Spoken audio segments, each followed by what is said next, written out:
Revolutionaries Claude Monet. who wanted people to see the world in a new light. No one has ever started and completed a painting outdoors before. You're not going to paint me looking straight out the canvas. I can only paint what I see. Their battle to succeed. So you're not a very successful artist then? Not yet. This painting makes us savages.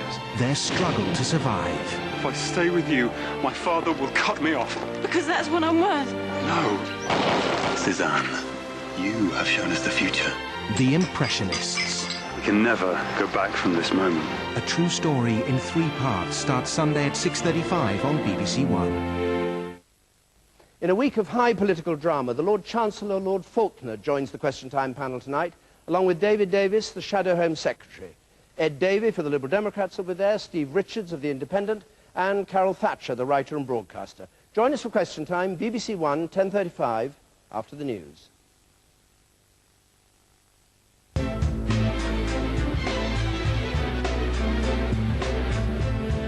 So now the 10 o'clock news on BBC One with Hugh Edwards.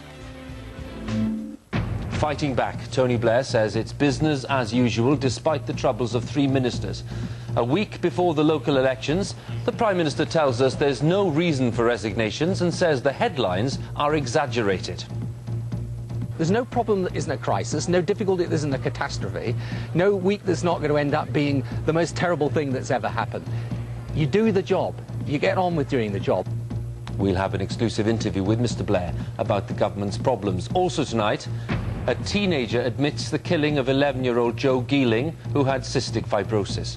Mr. Scolari from BBC News, can you tell us how negotiations are going? No word yet from the Brazilian expected to be England's next football coach, whatever the fans may think. I followed England since '66. I want to see another Englishman lead us to another English victory.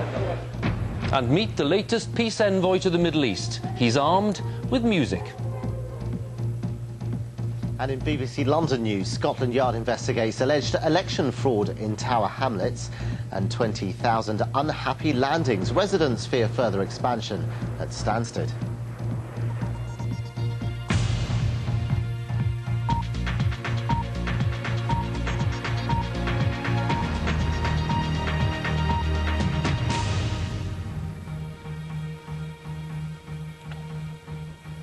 Good evening. Tony Blair has fought back against claims that his government is incompetent and increasingly accident-prone. He told the BBC that Charles Clarke was the right man to lead the Home Office and sort out the problems with foreign prisoners. He defended Patricia Hewitt, the Health Secretary, who was heckled by nurses yesterday. And as for John Prescott's affair with the Secretary, well, that, he said, was a private matter. Mr. Blair was talking exclusively to our political editor, Nick Robinson. Under pressure, 3 of the Cabinet's leading figures, 3 of Tony Blair's closest allies.